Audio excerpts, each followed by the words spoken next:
আরজিকর কাণ্ডের প্রতিবাদে পথে নামল করণদিঘি ব্লকের রহটপুর উচ্চ মাদ্রাসা ছাত্রছাত্রী ও প্রাক্তনীরা। বুধবার বিদ্যালয় ছুটির পর এই মাদ্রাসার সামনে থেকে এক প্রতিবাদ মিছিল বেরোয়। সেই প্রতিবাদ মিছিল পুরো দোমোহনা পরিক্রমা করে। প্রতিবাদীরা জানিয়েছেন, আরজিকর হাসপাতালের কর্তব্যরত মহিলা চিকিৎসককে খুন করা হয়েছে।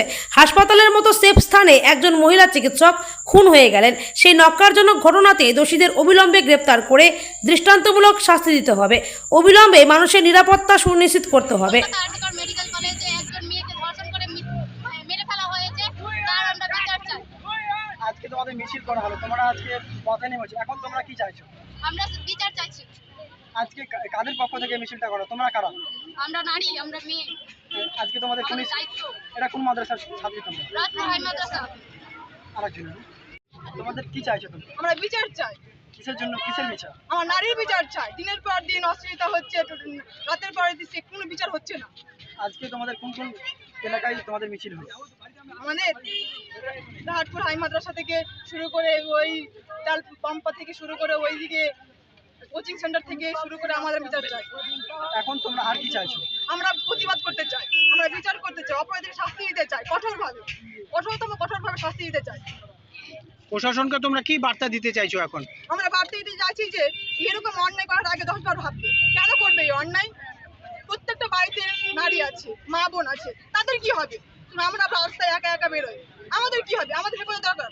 আমরা বিচার চাই, প্রতিবাদ চাই। আমার নারীদের শক্তি আমাদের দেখাতে হবে। আমাদের দেখাতে চাই যে হ্যাঁ, নারীদের শক্তি কতটা। প্রতিদিন এরকম অন্যায় অত্যাচার আমরা মেনে নেওয়া যায় না। কেন নেবো এই অন্যায়? কেন নেবো এই প্রতিবাদ? আমরা প্রতিবাদ করতে চাই। এই রাজ্য তথা গোটা দেশ জুড়ে যে নারী নির্যাতনের ঘটনা, ধর্ষণ, হত্যা অনবরত চলছে, তারই প্রতিবাদে আজকে রহটপুর হাই মাদ্রাসার ছাত্ররা ডাক দিয়েছিল এক গণমিছিল। অর্থাৎ রহটপুর হাই মাদ্রাসার বর্তমান এবং প্রাক্তন ছাত্রদের ডাকে এই মিছিল আমরা এই দোমোহনার রাজপথে নিয়েছিলাম ছাত্র।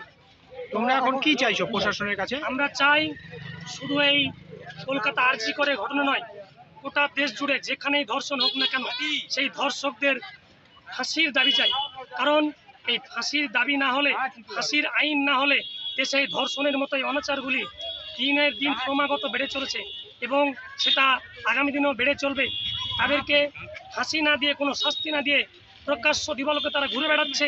অনবরত আমরা দেখে চলেছি একাধিক ধর্ষণ কাণ্ডের ধর্ষকরা এখনো পর্যন্ত অধরা প্রকাশ্য দিবালোকে ঘুরে বেড়াচ্ছে। কি নাম তোমার? আমার নাম তায়েদুল ইসলাম, আমি এই রহটপুর হাই মাদ্রাসার প্রাক্তন ছাত্র।